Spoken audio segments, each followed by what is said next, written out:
Welcome, one and all, to episode 77 of Peace Talk. Can you believe it? We are reaching the master number 77. It's a twin number, we could say, and we got twins today. Today we actually have a really special guest. Shout out to those of you in the live chat. Shout out to the Supreme Being, Damaris, Nicole, Razy, Nikki, Charlene. I see y'all. Our special guest today goes by the name of Sharmila. How you doing, Miss Pretty Princess? So good, Miss Pretty Princess, Queen. Queen, there we go. She was like, I'm the Queen of Swords, peace dealer. You ain't gonna call me no princess. That's what's up. That's what's up. Yeah, how you doing? Where are you based at right now? I'm really good right now. I'm in West Palm Beach, which is it's in South Florida, about an hour north of Miami. So you're by the beach? Yeah, I'm by the east. As close as the beach as I can get is the plan. And in the beach, that would be ideal. Right, you just create infrastructure on the water, and every time I drink this Dasani, people are like, ew, this is trash. Don't drink that bottled water. There's sodium in it. It makes you drink more. There's sodium in water bottles? In Dasani. It's a marketing thing. Oh my gosh. Every single time I do peace talks, especially with Gemini women, like there's always just this gems y'all be dropping. That's like, oh damn, I had no idea. Shout out to White Cycle and Don Morris. Yeah. So my question, first of all, because there's something about Florida that's like really interesting to me. I've been to Florida as a young kid to go to like I think it was in Orlando for the studios, the Universal Studios. Yeah, the fun stuff. Yeah, I remember crying when I was going on the Jaws ride. I thought it was like a real shark and everything. Oh. But yeah, what's Florida really like post this awakening? Because I feel like there's special energy there. That's really probably this awakening. Post 2008, yeah. Oh, great. Post 2008. Hey, that's when I was 18. So I'm legal. Just throwing that out there. Post this awakening, there is a lot of diversity here naturally with the culture here. It's a melting pot. And so I'm really enjoying seeing us go back to our roots and the ancient medicine, going back to what's already inside of us. This is what I practice. This is what I teach. So, I see a lot of workshops happening with, I'll say it, white people leading these groups, practicing ancient medicine from yoga to different shamanic practices. Mm-hmm. And I had some opposition to it. Like, I want to learn from my roots, from someone with an accent, Yeah. But now it's like, I don't need to go to the jungle to learn about spirituality as medicine. So if I can learn from anyone right now, this is what it's about. And we have so many people here throwing workshops and seminars and retreats down here from all different walks of life. So they can go pay thousands to go in the jungle and then bring it here, and I'll learn from them right now. It's true, and it's interesting too. I'm glad you brought that up because we're the generation after, a lot of these, there are white people who were barred from learning this stuff. Like if they found out you were white, they wouldn't teach you because you might go and share the info. So it's really interesting to see how there are a lot of, the last ayahuasca ceremony I had was run by not just white people, but two homosexual white people with a baby. The energy. Yeah, I love that. There's a lot of that here in Miami, here in South Florida. That is the culture here. It's progressive. It's very progressive, yeah. I'm not gonna lie, the energy was really, it was the first time I've seen a gay couple with a kid, and the energy was very pure. Mm-hmm. It was like all love. It really had me see a visual of what it was like. But I'd really be interested to see the difference between a ceremony held by them and then one that's more original from someone with, you know, from actually that culture. It's interesting too, because what I hear in Florida is there are a lot of Cubans who still, a lot of people who do like Santeria and Ifa. You can find a lot of them down there in Cuba, like doing a lot of that stuff too, or from Cuba and spreading that, you know, outwards and whatnot. So I definitely feel like Florida is very much still a spiritual hub. I didn't think, I really like how you introduced and brought up how you're able to experience this generational divide turning into progressivism or being progressive in that way.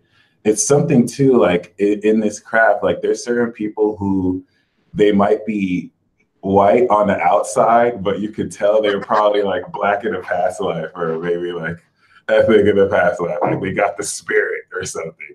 But that's just jokes either way. Other than that though, what is your sun, moon, and rising for people who well, Gemini, as we know, is the sun sign because I've been repping that, excited that there's like 4 of us talking right here.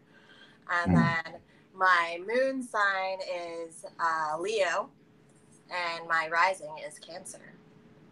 Ah, so you definitely are a high priestess then, with the Cancer rising. Oh, what does that mean? Okay, so Cancer, the high priestess is a very priestly energy because Cancer is the holy, it's the distinction of holiness in the zodiac. So Cancer has to do, Gemini is like magic and Leo is the heart. But before you can get to the heart, you have to purify, you have to cleanse and clean that. You have to clean your aura. So the sincerity of Cancer lends to priests or high priestesses who are holy enough to carry the vibration of God, let's say, if we're speaking traditionally. So I hold Cancer risings, Cancer suns very highly because they teach you not to be profane. There's this grace to them.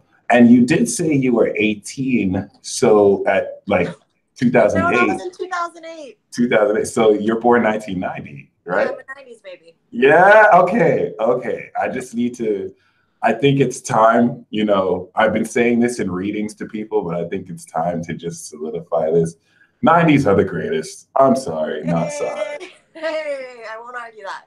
Yeah, I mean, we learned from the 80s and the 70s, but you don't get better than the 90s. Like we out here.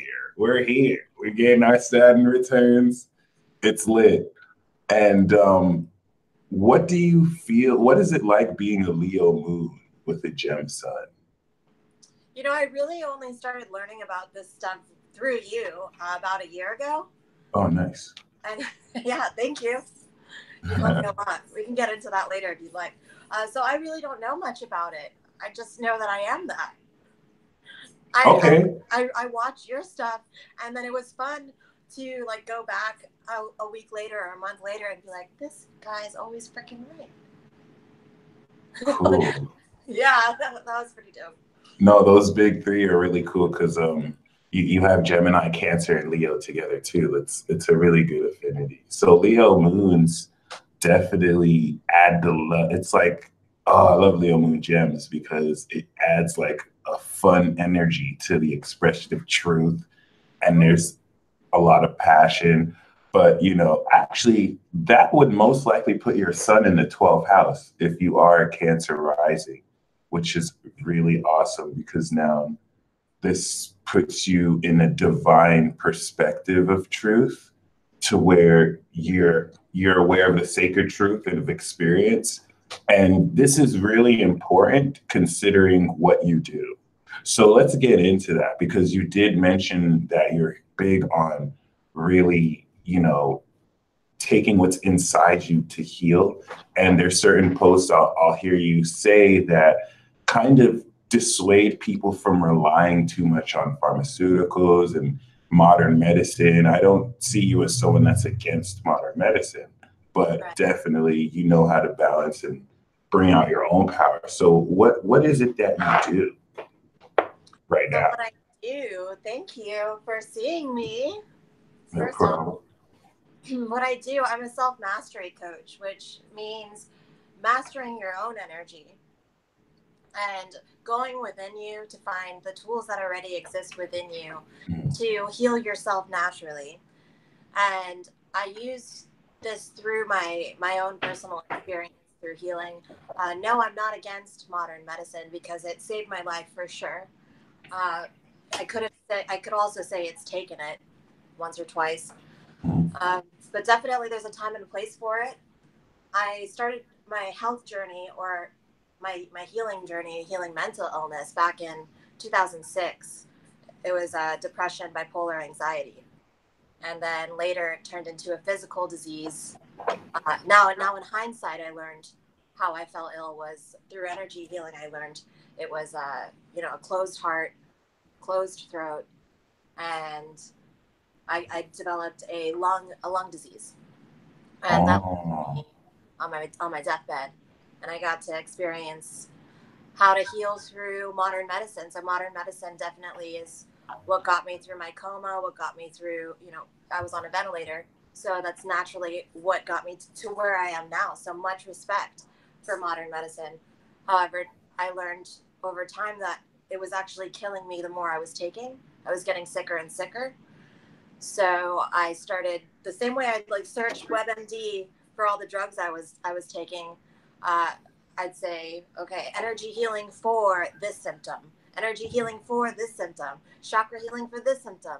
And I started finding I had all of these ways to feel better. And it was just little tiny changes in my daily life. And it became a lifestyle. And I'm like, wait, we can all do this. So now I coach people to heal the emotional wounds so that they can heal physically and spiritually. That's Nice. mastery. And yeah, I teach workshops doing this as well. But one-on-ones is most of my work. And how long have you been doing this so far? Not even a year. Oh, nice. You're definitely on the call. Started in March. It's my Awesome. Saturn return. I know that much, homie. Yeah. 28. No, that's beautiful. This is definitely Saturn return-esque, AF. And So doesn't that mean that I have like 2 years to figure shit out and then I'm like pro or something? no, Educate me. let me fix my mic. I just disconnected it. Can you hear me well? I can hear you less than before. Aha. How about now? It's still Same. low. All right, let me switch this to the other mic right now. So as to answer your question, yeah, you asked a very great question because when it comes to Saturn returns, there we go. Saturn returns, technically, yeah, you could say you have like 2 years to get your brand and everything situated, but it's more accurate to say that because you've made the decision to walk this path, you're ready. You've made it already. Because the thing about Saturn is a lot of people wait until Saturn gives you everything you are. Because Saturn represents real success in that sense. So a lot of people expect to have the success from your career, to actually have like everything that comes with your decision, when the real success is in making the decision to walk that life, because that's what brings everything. So it's a really great question. Technically, once Saturn enters Aquarius, we're done with the return, even if it's after or before the conjunction. But once again, the fact that you're already, Saturn is karma to dharma, like Zach T said. So the fact, hi Lisa, the fact that you're already like making the decision to realistically do this because it's in Capricorn, right? This is going to aid in transformation for yourself and others. So congratulations. Thank you. I should get the sound effects open like I used to have it. But, and I pretty much was like fighting myself not to be in my power, not to be in my path. I was terrified to come out and say, hey, I'm spiritual and not Christian. First off, that was a big deal. Part of my healing, speaking my truth, living in authenticity. It's like, oh shit, my family's not gonna like me anymore. They're not gonna love me. I'm gonna embarrass them. People are gonna think I'm a scary witch. Mm-hmm. Oh yeah, now I'm like, absolutely, I'm a witch. You know, Right. it's like, this is who I am. It's who I've always been, and I was afraid of my own beauty. And it's like, no, this is my power. This is how I help heal the planet. And it's so amazing to be able to embrace that very authentically. You know what I mean? It's important for this gen because that's a lot of what some people really need to see when they're able to witness someone else living in that, and then it inspires them to actually break free as well. It's so empowering, and I'm glad you brought up the throat chakra imbalance, that it balanced out. I'm pretty sure ever since then, your energy has just felt freer and freer and freer. Absolutely. Nice. No, that's awesome. And I'm so glad to have you on because there's a lot that we're on the precipice and brink of revealing and exploring. A lot of case studies we could put through. One thing I'm especially passionate about is energetic warfare and psychic self-defense. So, yeah, I think when I speak on energetic warfare, sometimes I could exaggerate and I could be a little bit too militant.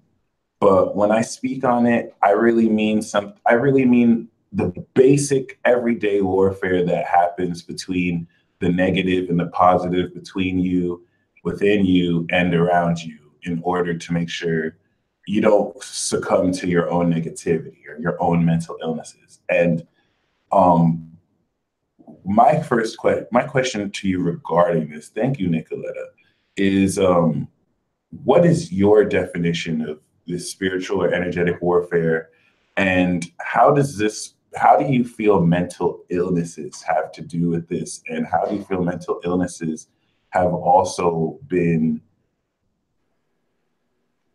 evolving, let's say, our awareness of such? Well, I'm seeing two themes that you're bringing up here for me is, being an empath, which I have a bit to say about that with mental illness. And then the other one would be, well, the protection part. Excuse me. Being an empath, I don't really believe that. I called myself an empath. I used to identify as that. And I realized it's just an intuitive. So we're all intuitives. And if we are not in our personal power, where we know that we are divinely guided and protected at all times, then that's really the separation of what makes you an empath or a dysfunctional empath. So to be an empath, yes, you can feel other people's energies and they can impact you, and you can be hearing other thoughts that are not yours. And especially with the idea that we are a collective consciousness, if I'm tuning into someone else's energetic field and I'm claiming those thoughts as mine, then I claim these low vibrations as disease, as depression, as anxiety, and I won't leave the house, or I will find excuses to isolate and stay depressed and say it's other people. But that's victimhood. That's victim consciousness, to not be in your power, to say it's the collective consciousness that's fucked up. So that's why I'm depressed. And that's what I was doing, saying it's them, it's not me, until I was like, no, you just need to ground and you need to keep your faith. So it's just grounding and protection work is really how I switched from a dysfunctional empath to an intuitive who's in her power. Beautiful. Mm-hmm. That's very beautiful. And what's because I mean, it's there's that whole concept of like knowing what's your feelings and what's not. What's a very simple way of knowing what's not your feelings and what's not your thoughts? And do you have to be next to someone to feel their energy? Could you be in a different state or route? Even whether I think this can apply whether you're physically next to someone or in your own space, and hearing other people's thoughts or energies is, for me, always the answer is to ground. You know, Gemini being my sun sign, I'm all up here in the ethers. I used to think that's a good thing, to be like, woo, all the time. But it's like, no, bring that etheric energy down to Gaia and give the medicine to the people that way. And my way of grounding in a second is through the breath. Just,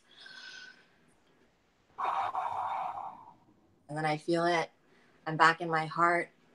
And if I'm still hearing other people's thoughts, like automatically my energy just changed. Even the tone of my voice changes when I take one conscious breath.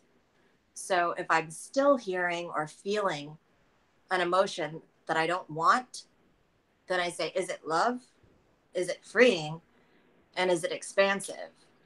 No, then that's not me. Oh, wow. That's amazing. I have a way that I figured that out when I died twice when I was in my ICU experience. The first time I went to hell. The second time, or the underworld. Yeah, there we go. And then the second time was the other world. And the way that I described that space is it was just loving, freeing, and expansive. And if someone speaks to me, or if I get a message from spirit, my heart opens and my throat opens. Just like love, freedom, and expansion. Because we're here to heal, and on this planet, we all chose to come here. So we all chose to expand our energetic field, growth, you know, and the freedom is choice. That's what humans have. And love is literally source. So if it's any feeling that's not that, then it's not the truth. It's not my energy. It's not me. That's how I differentiate. Are there other voices? Are these other people? Or is this me? Okay. And that's it's interesting because people with Moon in Gemini, Sun in Gemini, or Mercury in Gemini, Venus in Gemini, it can constantly get mistaken as schizophrenia, because the literal energy of Gemini or Aquarius is like being aware of voices, communication. I don't want to say it's not always that, but it's great that people are coming into the acknowledgement that they can actually hear this. You know what I mean? And it's nothing to be afraid of. It's definitely everything to be embracing. It's nothing to feel like it's weird. I really love the whole grounding with breath, because that's been one of my issues, like just forgetting to breathe and just getting so in my head. And then it's like, but I love Leo moons, especially Leo suns too. It's like with your Leo moon, you're constantly tapped into source. And it's really great to feel that love, that ever burning, blazing. It's the same reason why I say Leo is the exorcist, one of the exorcist signs, because they'll bring it to the dark and completely remove them impurities. Shine that light. I love that. And more so when it comes to kind of segue, does this also apply when it comes to connecting with otherworldly beings, or other real people? When you have messages from people, do you ground, and then do you feel if it's from love? Because discernment is important in when practicing stuff like this. Anybody can appear as a benevolent being giving good knowledge. What's a great way to practice discernment to know who you're connecting with is legit? With spirits or with people? Both, because people have spirits in them too. We all have. So that's a great question. Whether with real people, whether with spirits, because people can put on a mask and act like they're cool, but they have an ulterior motive. So discernment is huge now more than ever. What are some great techniques you use to practice discernment? Oh, here's where I think I get a little cheat in life. Maybe when you're talking about the Leo moon being a connection to source. I've always heard spirits since I was a child, and it's in my bloodline, like my grandmother, the women on my family side. So I also thought that was the same question as before, so I need some more clarity. But specifically, I back then, when I was a child and I didn't know any better, I was terrified. And but the voices never said like go harm yourself or anything like that. So like when I would try to get boxed in as schizophrenia, I was like, no, they're not. They're all over, and sometimes they don't even speak English or something. It's not words. It's more like of a feeling or sensation. Yeah. You just accurately described 12th house Gemini sun perfectly. Because that gives you the whole experience. And a lot of that has to do with Leo moon too and Cancer rising. So thank you for that. Because 12th house suns are everything that I'm definitely going to research in time. And that's what I love being a part of this generation. It's like we're breaking through with so much because we have a greater foundation with technology and certain scientific principles. So we're, as Pluto Scorpios, we're going to be challenging the observations scientists have made since the 50s that they've written in psychological journals, the 50s and 60s. We're the ones who are going to be responsible for transforming what's real, what's true. And this has already been happening. You know what I mean? You see medical journals taking out where certain things used to be called mental illnesses that are not anymore. You know what I mean? So keep that in mind. Thank you, Mia, for sending a super chat. I don't do super chats on Peace Talk, but I will pull this the next live that we do, maybe a transit talk or whatnot. But yeah, Sharmila, what's good with you right now? How have you been feeling with this energy? I know it's probably been pretty heavy for you, for all of us, really. But I'd love to talk with you on this. I didn't get to finish the whole episode, but this was maybe 2 months ago. I was talking to my friend Anna. This is the one who, she also physically healed with me. This is my twin flame. And we also healed through spirits. She saw me on your show before I did, before you even messaged me, and I was like, whatever. That's amazing. Yeah. I saw that comment.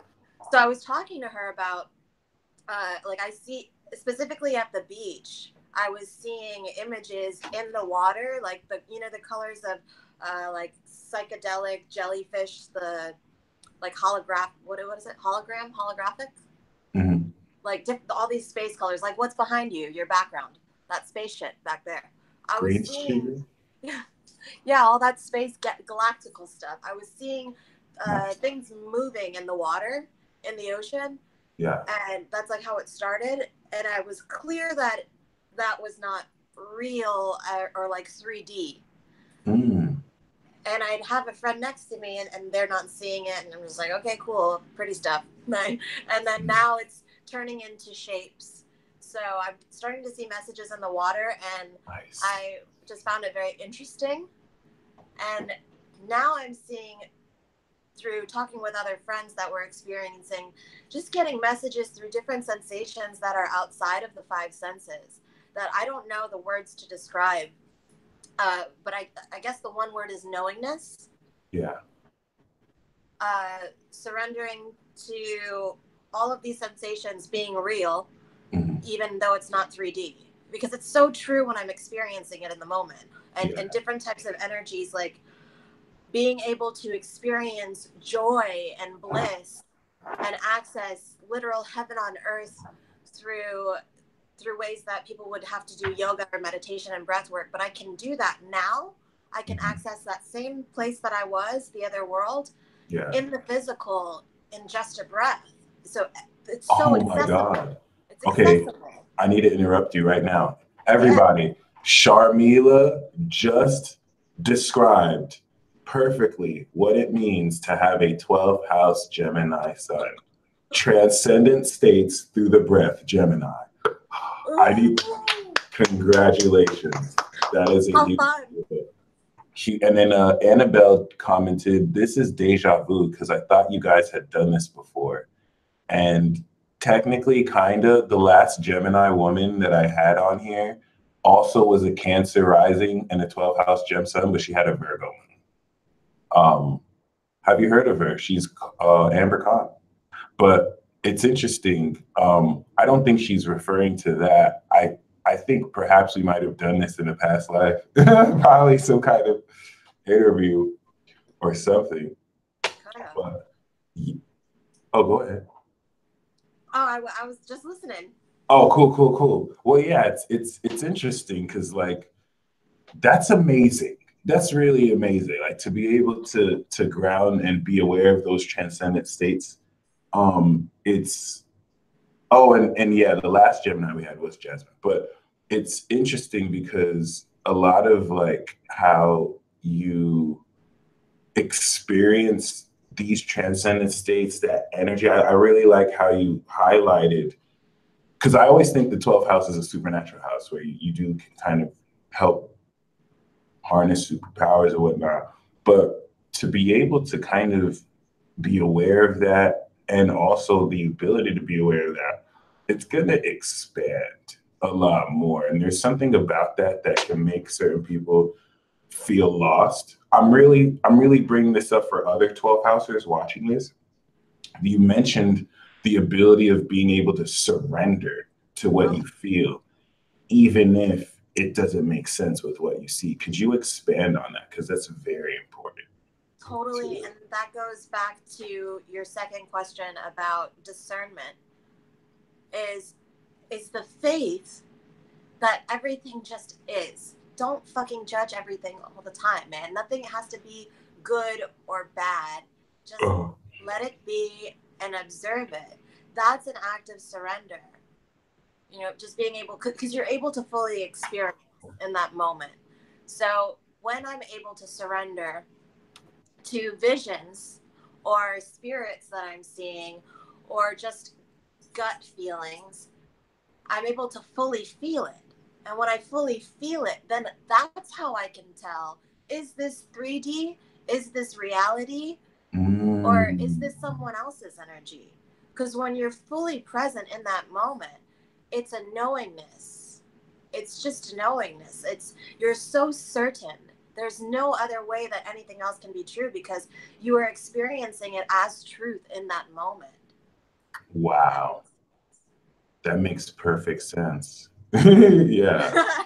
That's amazing. You were experiencing it as truth in that moment. Yeah. I'm a big fan that truth is relative because my truth changes as I change. So, which once again is a very mutable thing to say, you know. All the Aquariuses are like, no, she didn't just say that. No, it's all good though. But what's one thing that you love about your path so far? And when I mean that, like, given the amount of time you've been doing workshops and helping people, especially if you do readings or if you do like other healing, like what's the favorite? I might have to say that for one of the questions, but yeah, what do you love about it so far? About what I do as a spiritual teacher? Yeah. Or like my life path? Both. Probably, I guess I could have the same answer. So it would be how not myself I was in order to get here. Okay. So I'm able to relate to a lot of people. So this way I can help a lot of people because I was heavy in my shadow, man. I hated myself. I was not in my power. I was miserable. I've had the sexual abuse, the physical abuse, the mental abuse, like you name it.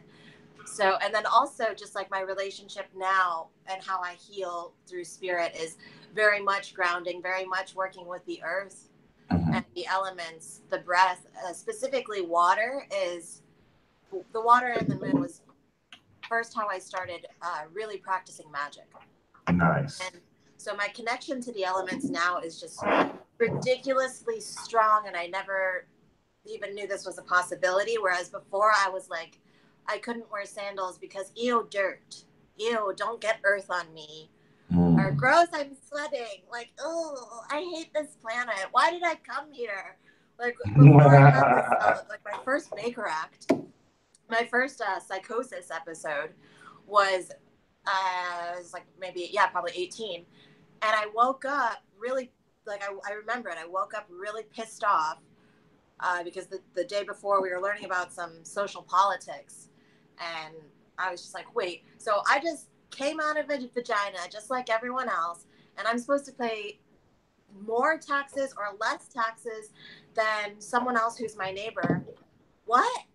Like the earth, that there's that Native American saying, the earth does not belong to us, we belong to the earth. Mm-hmm. And I was not strong enough to handle that kind of wisdom.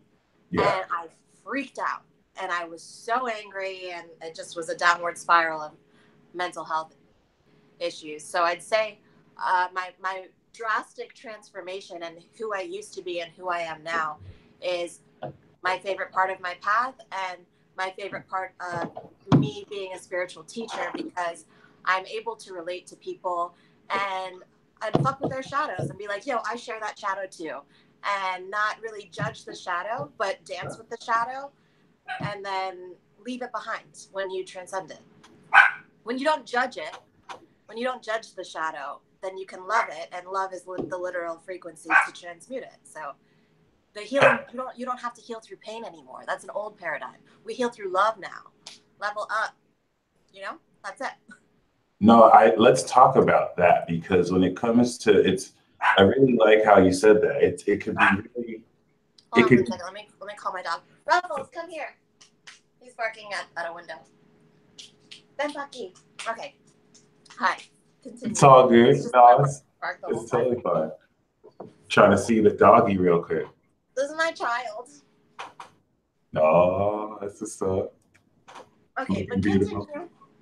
No. Hi, what's he called? Senor Ruffles. Senor Ruffles. How you doing, buddy? I had to put the senor on there so you guys could throw some respect on it, because he's a grown-ass man. Wait, put some respect on my name. I feel you. Okay.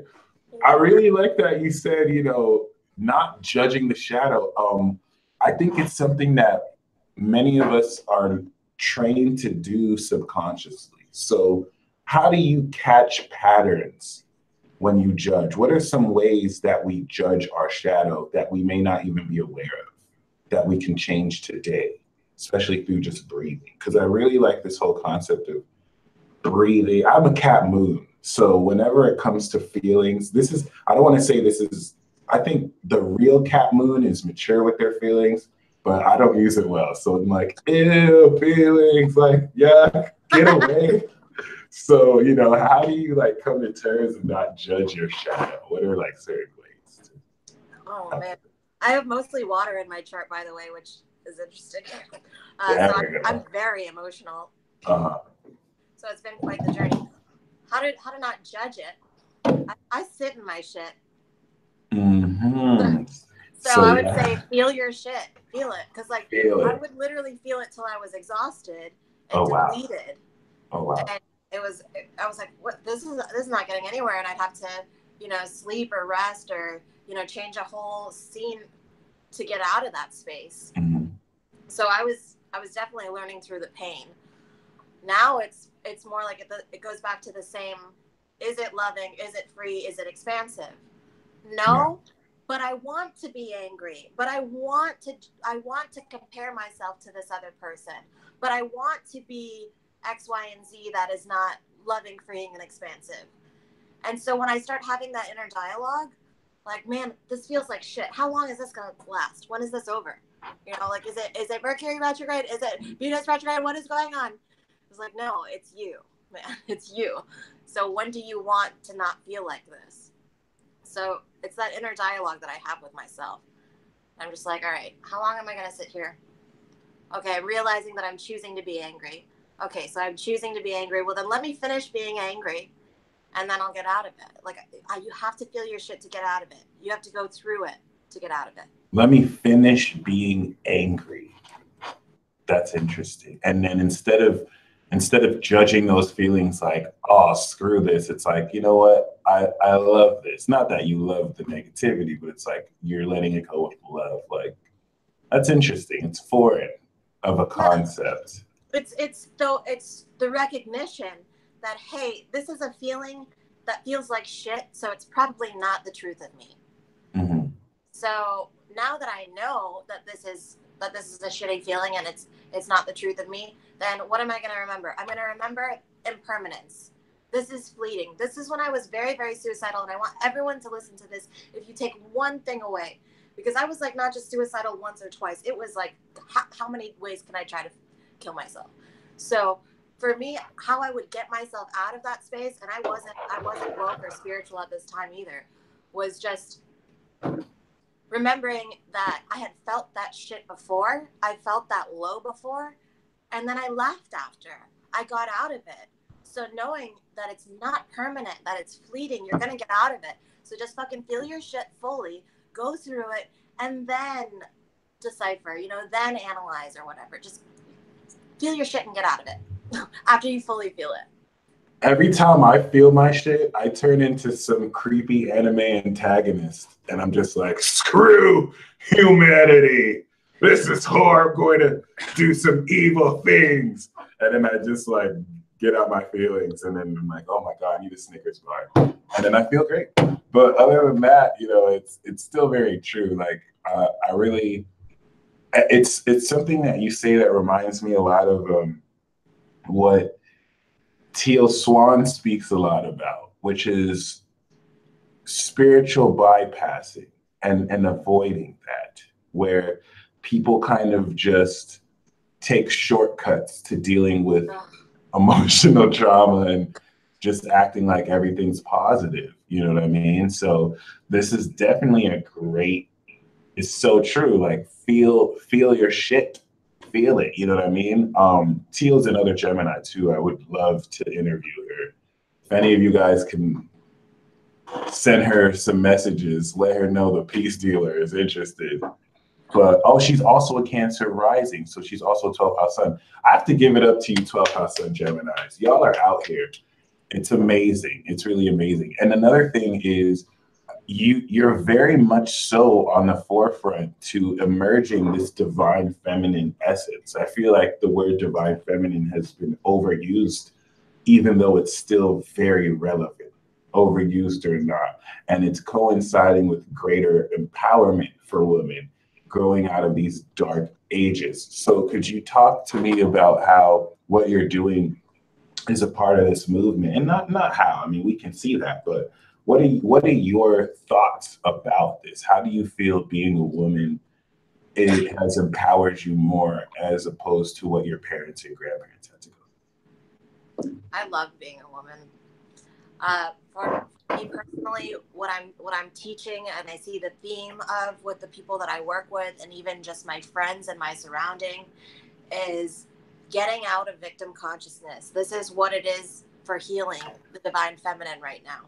Mm-hmm. So empowerment is literally getting out of victim mentality, that life is happening to me instead of for me. Mm-hmm. Like, I probably shouldn't get into this now, but the Me Too movement is not doing what it needs to be doing. It's saying, hey, look at what happened to me, and we're pouring all of our traumas out on social media, and it's not a safe container. Mm-hmm. First off. So it's saying that everyone gets a say in my healing. Mm-hmm. And it's not empowering.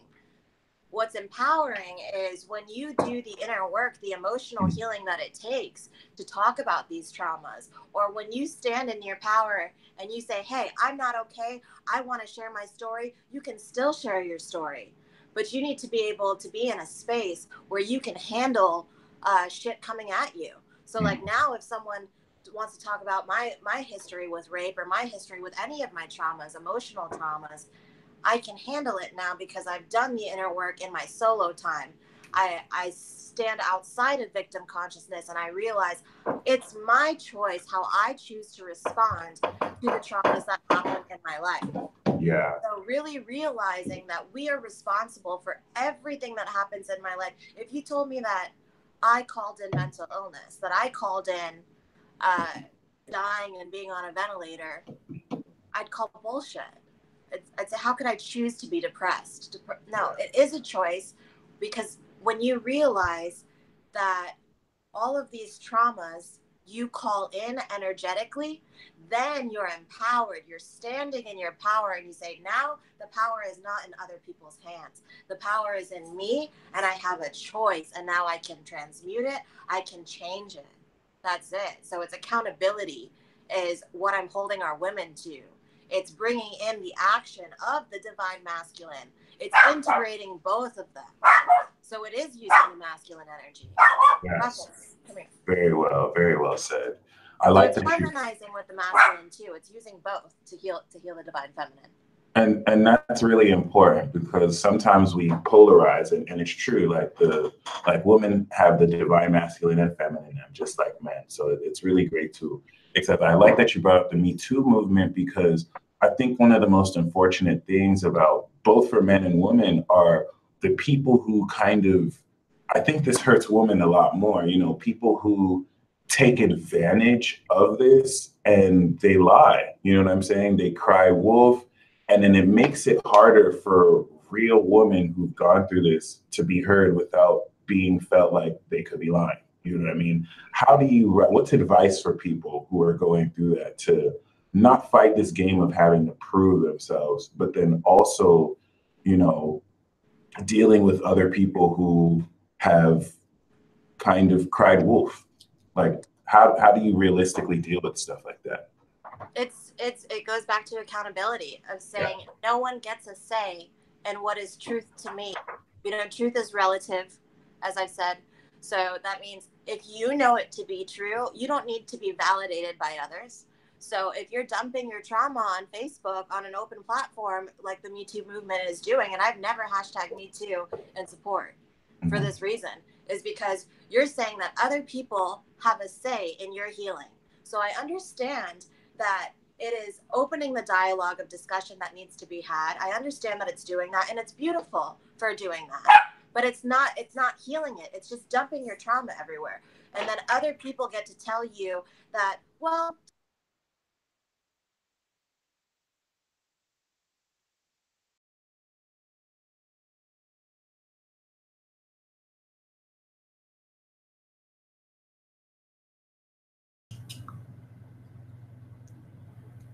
Oh, thank goodness. Okay, we're still live.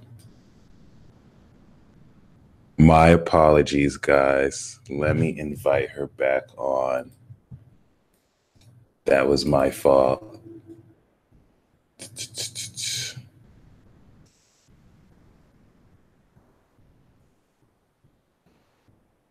Interesting. So until you press that. Oh, cool. We got you back. My apologies, Sharmila. That's okay. So it's basically saying that other people do not get a say in whether what you experienced was real or not. And the spectrum of was it rape or was it not? Because were you conscious or were you not? Did you put yourself in that environment or not? Listen, homie, that's got nothing to do with you and everything to do with my interpersonal healing. And I'm gonna heal this stuff solo on my own or with the support in a safe container. So it's taking accountability that this is traumatic and it's not okay to go and trigger other people's shit and then just take whatever they have to say and make it truth. You get to make a choice. And it does give you back the power that way. So, like Zach T said, or like HT3 said, Oprah said that it's the difference between survivor versus victim, or Oprah calls it survivor versus victim, which is great.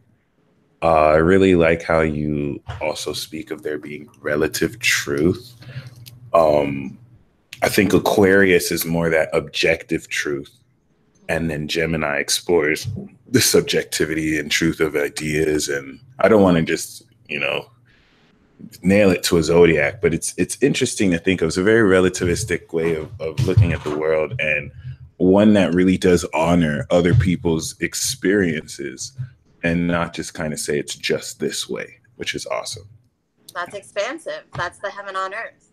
That's what I'm here for, is to tell people that you can access the same place that I accessed when I died, but in the moment. So this is the message. So thank you for giving me this platform. I got you, Sharmila. Do you feel that the near-death experience allowed you to really keep that energy, or you always had it? I did not always have it. Oh. I did not even have it always after when I woke up, when I came back. Okay. I found that I was able to access it. I'm being trained as a transformational breathwork facilitator. Mm-hmm. And when I was in a breathwork session, I was like, holy shit, I'm not dead, and I'm here again. I'm home. Because the afterlife experience was a galactical space. Like I was swimming, I was light matter, and I could go and jump into other people's bodies and come out of it. That's what spirits do.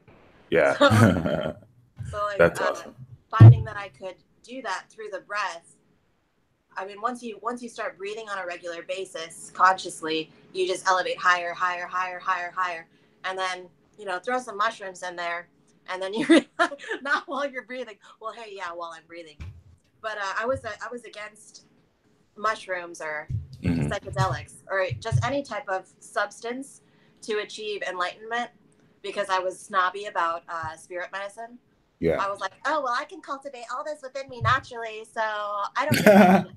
Yeah. And I was like, oh, wait, but I can also use Gaia to support me and say, what else would you like me to see that I'm not seeing? And when I was experiencing mushrooms, as I was seeing, that was the same space that I was going to, but with the breath, and I was sober. So I find ways to bring that back here and now. And it is again the act of surrender that allows me to do that in the physical body. Like you can do this too. Do you have any simple breathing exercises we can do together right now as a group? I practice circular breathing. So it's breathing through the mouth just for expansion so you can get more into your belly. So breathing through the diaphragm. Awesome. Inhaling through the nose, we inhale through the mouth. Oh, there's no pause. So it's inhale, longer inhale, let the exhale go ever so lightly. So I'll make like a sound and we can do it together. So inhale through the mouth. Exhale. Inhale through the mouth.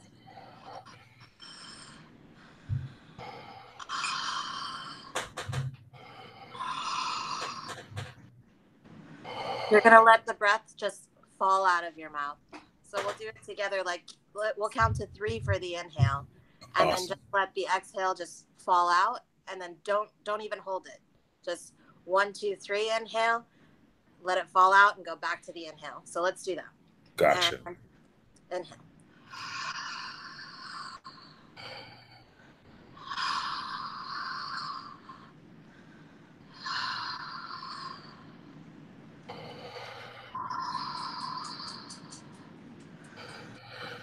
And you can even, place your hands on your belly to really like put some pressure on it so that you signal to your body, this is where I want the oxygen to go, to your root, so that the energy rises from your root chakra.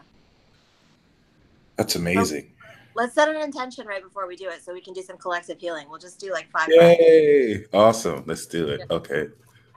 Let's set the intention. Go ahead. No, I was going to ask you.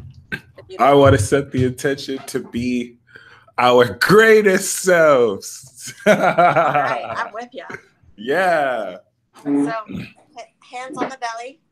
And you want to see it expand a bit. So 1, 2, 3, inhale. I'll guide you with my hands. So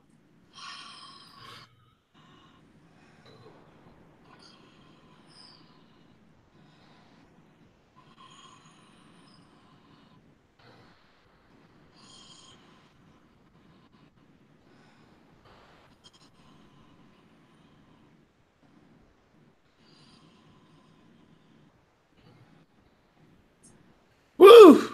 Charged and energized. I feel it. Interesting. Yummy, yummy. I feel light. I feel like, ooh. You right?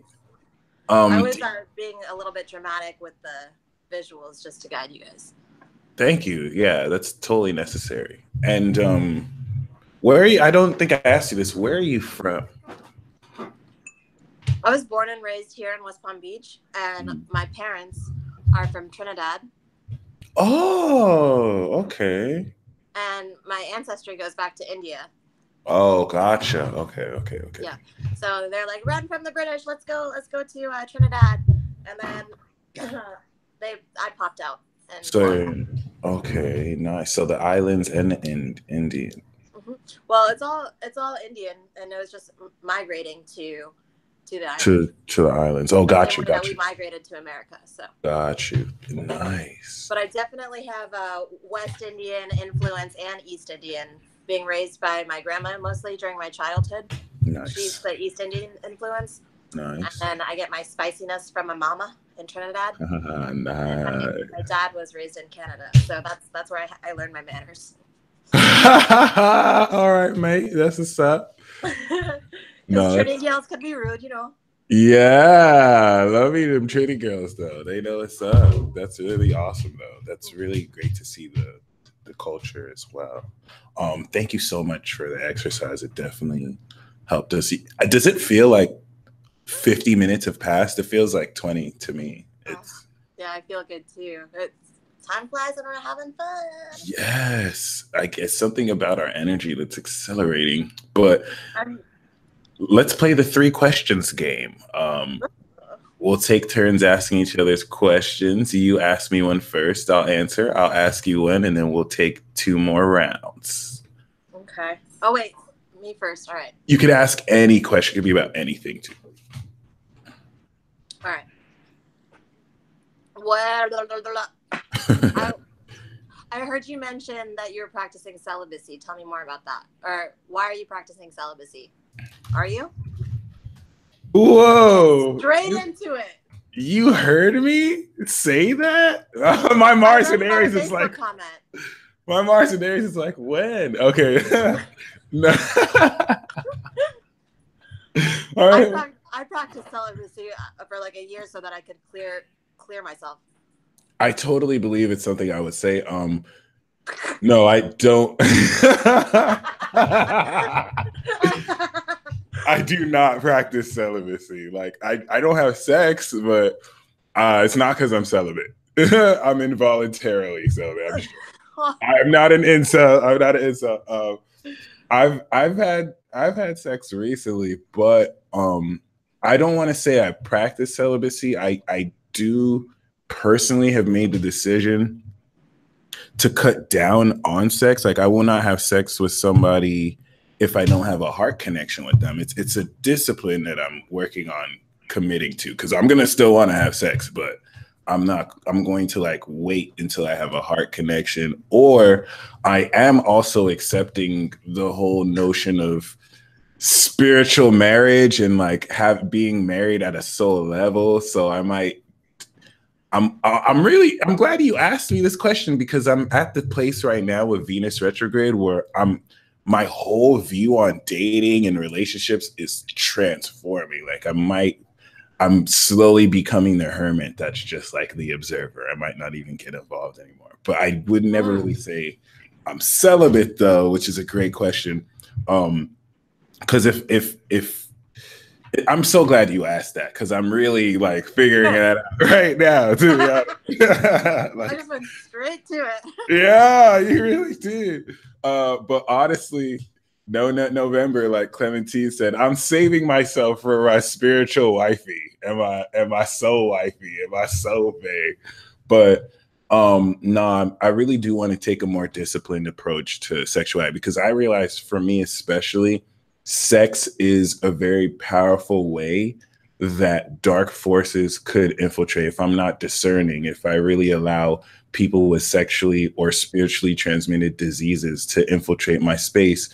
And it really teaches me more so to really help my motives. Like if I'm coming at it from a lustful base, and it really helps me catch like, why do I want to have sex with someone? Is it really just because I want to get one off? Is it really just because I'm coming from a base carnal area, and I'm really getting to that place where I'm realizing it is worth it to wait until you cultivate that base desire into something more heartfelt and to really connect more intimately. I'm really reaching a place where it's like, I don't even really want to just have sex with a woman until like I've until I don't want to say outright seduce, but like until I'm kind of moving out from that place of just trying to get my own. Like I really want to be a shared experience and just make it sacred, which is easy to say until like you're at a party or you're just feeling it and you just want to get one off. But it is what it is. I won't say I'm celibate, but I'm not really, I wouldn't consider myself sexually active because if I do like MK said, I do want a spiritual partner to kind of like preserve these energies with. I just also hate saying that because like your bro inside hates saying that. Yeah, my Mars and Aries inside is like, hell nah, son. That's not how we didn't get into this place. Does celibacy include not masturbating? Clementine asks, asking for a friend. I think that depends on certain people. Me personally, I'm practicing semen retention right now just to kind of switch my energies. I wouldn't necessarily preach that. I think sometimes, you know, if you want to touch yourself and explore that, you should do that if that's your thing. Some people go through 8th house transits, but I'm so glad you asked that because that's something that I'm answering through this retrograde to really see, you know, how serious I want to be about this. Because the thing is, every time I do decide to like not connect like that, I only get opportunities to have sex. And then it's like, really, universe? Like, why are you playing me like that? Why are you playing me like that? But it's all good. And then when I'm ready to have sex, it's like, where they at? But it is what it is. That's an excuse. That's not it. But other than that, very great question. Shout out to those of you who do practice celibacy. Really great discipline. I think that's cool. I just left a Sacred Sexuality Festival where I taught 2 workshops on sacred sexuality. I'm going to teach one on sex magic. That's a whole nother thing. But you said it. It's sex, sacred, energetic exchange. Yes. It's quite literally that. It's an exchange of energies. Okay, so yeah, hearing that. Years apart? What'd you say? I was going to say your turn. Your turn, yes. No, saying that it's an exchange, it's going to inspire me to really take it more seriously. Like, I'm not just going to have sex with anybody, you know what I mean? But There's a video I posted on my Instagram just like a couple of days ago. Or I reposted it, and it talks about sex as an energetic exchange, and make sure you don't catch your ass a spiritually transmitted disease because we absorb other people's blocks. So it can either be your poison or your medicine. So if you're going to have sex with someone who's got some shit that you want to absorb, then great. But if you would like to use sex as healing, then choose your partner wisely. Be conscious with who you pick because it's an exchange. It's I give you this and you give me this. It's a fusion, a union of 2 souls. Bam. Or more if you're poly at the same time. True. That's when sex gets really magical. My question for you, I'm going to start with the end question. What are your 3 favorite zodiac signs and the 3 signs that give you the most challenge? Oh, damn. I love Libras. I don't really know much about all of the 12 signs, but I know that I'm supposed to like Libras. No, my mother's a Libra. Oh, nice. Mm-hmm. We have that best friend dynamic. Mm-hmm. So, well, we also have the not best friend dynamic. But that's one of my faves too. I love Scorpios. The emotional, that fire and water at the same time. And then, let's see. What is this one? I'm thinking of my friend Bethany right now. If she's watching, I hope that you comment. But it's like, is your Mars in Aquarius? You got that big dick energy. What is it? Like, how do you know if someone has a big dick? Is if they're Aquarius and Mars or some shit? I like that one. Good question. I don't think that's a really good question. Is it not a real thing? Is it a joke? Because if not, then I'm going to start asking guys before. No, I have a boyfriend, but I'm gonna do a case study about that. I want to know if it's more so Taurus energy, or I think fixed energy could lend to that, or the degree of the Mars. It's a really good question. My Mars is in Aries, you know. I'm just gonna shut up there. But yeah, you know. I wanna put a poll up. I will take votes and everything. Slide those in my DMs, guys. No, wait, be careful, because they will. Oh, wait. No, let me not. They will, if you give dudes an opportunity to send you. that statement. I'll block you. Okay. Only when I put the poll up on my Instagram, then you can reply with your dick pic. Specifically. Oh my God. And then I still want to do it. I really. And then your Mars sign, right? And your sign. That's genius. That would be very. I would really like to do that. But to answer your question, Taurus, definitely. I down to earth, keep it real. That's my twin flame right there.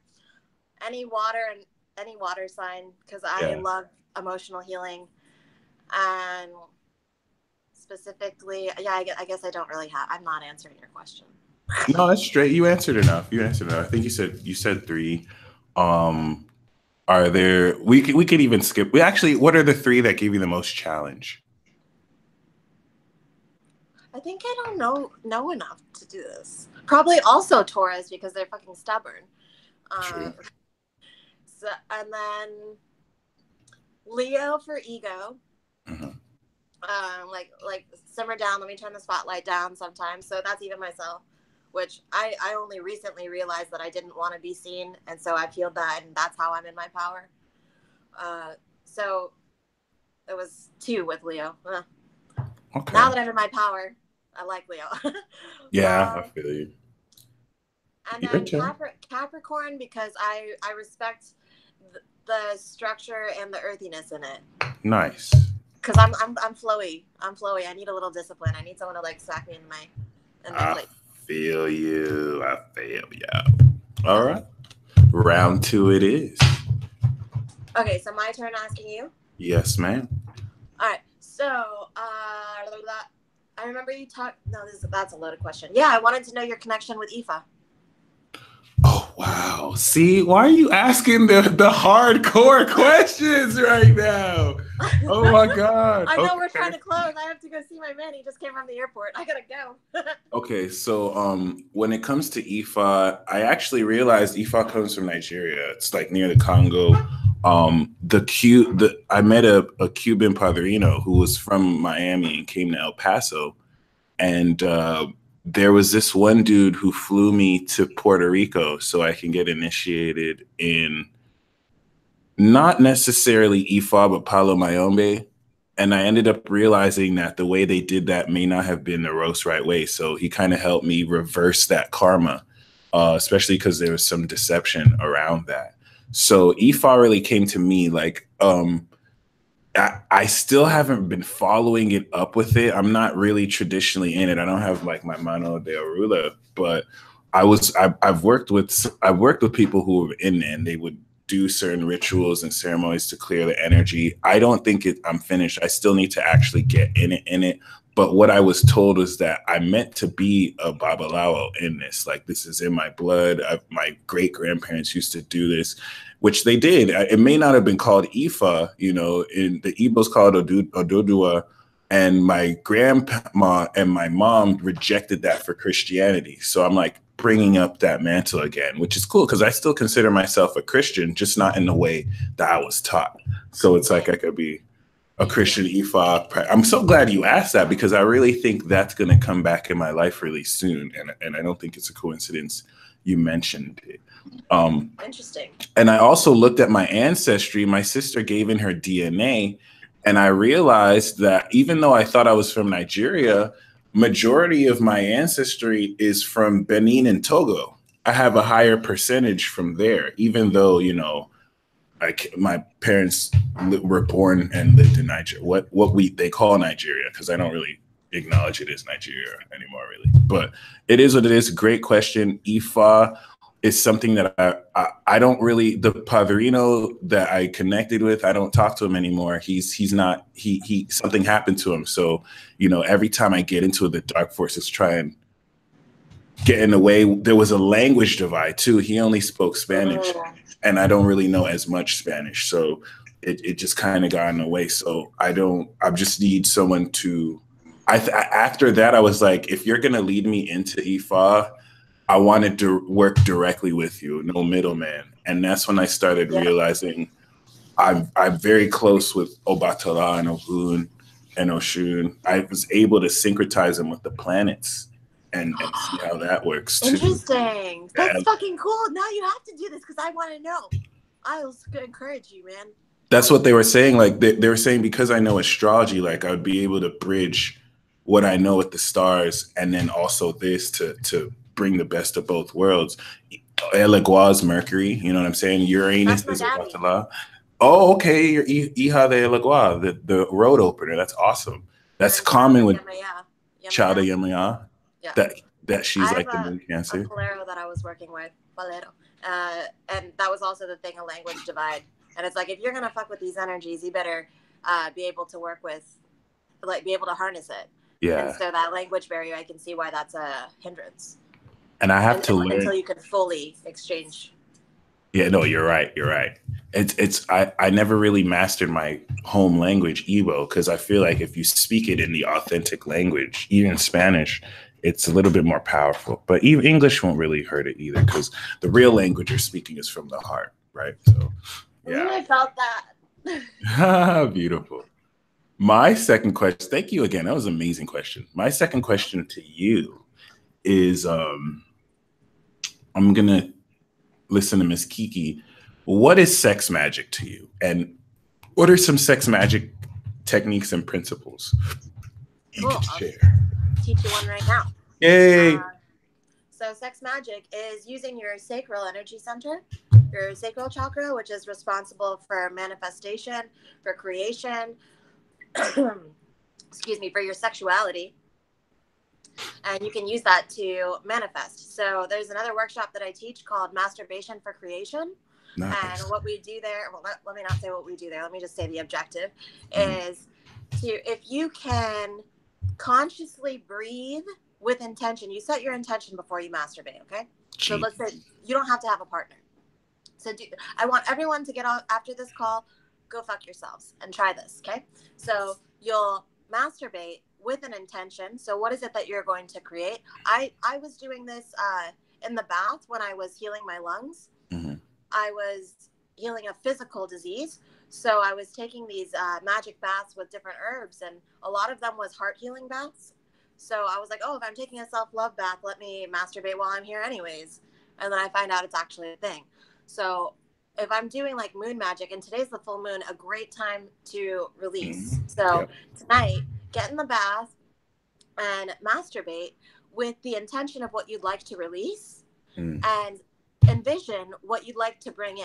So if you'd like to release control and you'd like to bring in, oh no, let me get physical. Like, I'll use my personal experience. So if I wanted to release my mobility aids, I used to be dependent on mobility aids because I used to be paralyzed. So I would ask that I would release it into the water and let the water take it down the drain. And I would envision, and this is as I'm fucking masturbating too. So it's like, it is a mastery, a self-mastery thing. Yeah, I was about to say, like, you have to keep yourself aroused, and then you also have to, like, focus on that. That's like the shortcut is to get yourself to arousal where you're about to climax. And then when you're about to climax, think of what you'd like to release. So the mobility aids, I'd think about that right before I'm going to come and see it going down the drain with the water. And then when I take the next breath, I'm going to envision what I look like without the mobility aids. Because remember, every time you clear, you better replace it. Because then you're going to be an empty vessel. And then you're open and vulnerable. Yep. So it's envisioning the darker part of you leaving, visualize it, and then take a breath to make it real, because the breath is the breath of God, spirit. It's our life matter. So take a breath, and then with that breath, bring in the visual of what you're bringing in. So I would visualize myself jumping, dancing, because I couldn't do that with the braces, you know? So that's an idea. That's sex magic.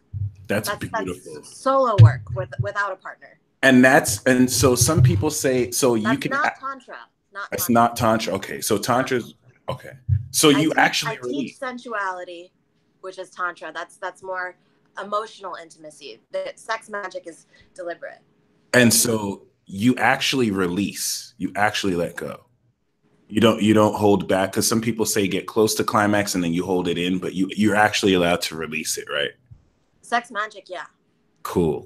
Like right before you are about to climax, and this is especially if you can't master the climax. Is right before you know that you're going to climax. Like if you can't be aroused while you're thinking about your freaking mobility aids, then just masturbate like you normally would. Hold the vision in your head for that second. That's what you could be meaning about holding it. But you don't want to hold what you want to release. That's bringing more of that. No, I mean, like, do you actually ejaculate is what you're saying? Or yeah. Oh, gotcha. Yeah, you want to come. You want to come, all right. Awesome. Beautiful. Thank you so much. This is gold. I hope you watch the comments after. They love you. I'll watch this. Yeah, we love you. It's amazing. So we got one more round before we close. And yeah, what's me asking you? Mm-hmm. What's your favorite sign romantically? For the ladies out there. Oh, you're gonna get me in trouble. Damn. I flirted with you before and you didn't flirt back, so I was like, asshole. You did? No, you have to understand, I'm like super slow. I'm always joking though. I was like always joking. Exactly. I'm like super slow. Testing the waters. Yeah, see, with that, I'm slow. So like you can flirt with me and I'll think you're just saying it. Like I will have like some people can hit on me and I will have no idea that they're flirting or whatnot. So I'm pretty sure I was very direct, but okay, keep going. Oh, wait. Sharmila Medicine is my handle, guys. Go look at my comments on there. I was trying that. You don't know how slow I've been. I thought that you didn't want me because I was a Gemini. I was like, well, maybe it's because he doesn't want to date the same person. No, like I flirt too. I guess I just didn't put two and two together. That's interesting. But what's your favorites? Okay, honestly, sometimes it's between Libra and Sagittarius. Another time it's between Scorpio and Capricorn. But then I also like Pisces and Aquarius. Now, honestly, half of the signs, man. I know. I have to go back. I've never really dated. You know what I mean? Like I've never really had a girlfriend. So I can't answer this question to you because I don't have experience. Like I have to go back and like really date every sign and see what I like. Oh, that's a good excuse. Yeah. Not as your next intention. Yeah, I have to do research purposes. You know, I have to know. You know, not a hoe, MK. Okay, I'm just joking, but yeah.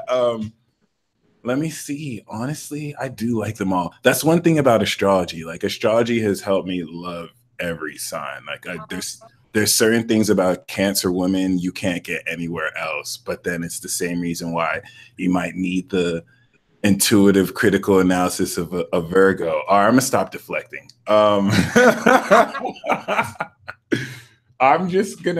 sorry, like I'm gonna for now say I want to say Sagittarius, but I really don't know. I really don't know because I don't have any experience. Like I could tell you what I think. I think right now I'm really drawn to Capricorn, but I'm gonna say maybe the right Sagittarius can do it for me. Yeah, I love Libra too, though.